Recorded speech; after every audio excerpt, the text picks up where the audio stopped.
بسم الله الرحمن الرحيم. إلهي بها محضله maanta halkan isku keenay dhammaanteen mahadda labaad waxa le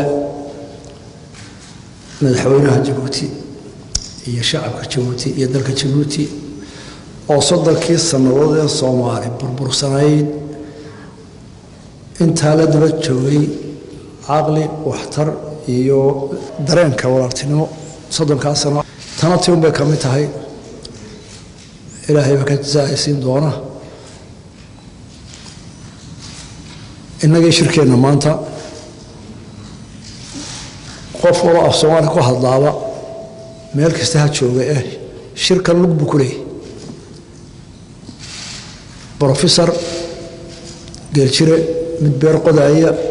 mid dooni saaran qof walba waa faalaynaya shirka waliina soo eegaya waxa la naga rabaa wax dhibaatadii jirtay wax ka xallin kara inaynu ka gaadho aragti way kala duwan yihiin laakiin halkan waxa la isugu yeeray halkan loo yimid dad khilaafsan oo kala fog in ay gaaraan xal ay isku afkartaan dad saaxiib ah la isugu yeeray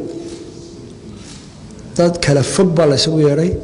oo la doonayo dantuna ku khasbayso waqtiguna ku khasbayo inay si waaqici ah oo run ah u helaan xal ku gaaraan taas ayna saaran qof waliba hadadaalo hadalkana runta haddii aan laga sheegin murug buu galaa run la isu sheego wixii la tabanaya si adag laga wada hadlo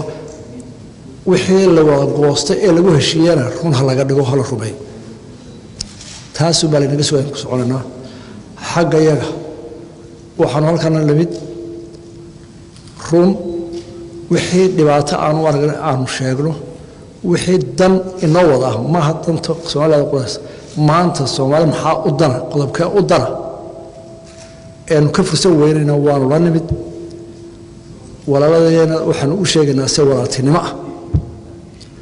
iyaguna waa soo kale waxaan diyaarnahay inaan dhageysano ra'yiga naga duwan kaayaga ka fog inaan dhageysano oo dulqaadkeeda yeelo oo rogrogdawaan u nimid idinkana saayis laga ka doonaynaa shalay arintu waxa ahayd madaxweynayaashii waa shiray oo hadlay oo dhageysanay mas'uuliyadii waan soo wareejin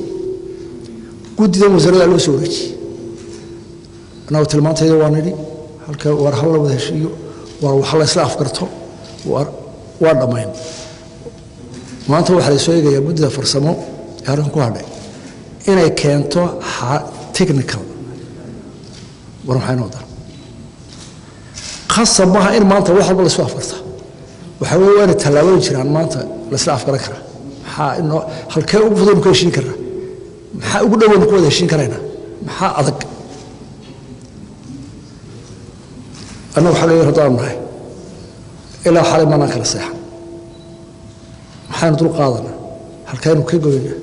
إنه contribution كتر شركة إنه بوليستو إنه بوليسنو آد بان صوتين آد بان وهذا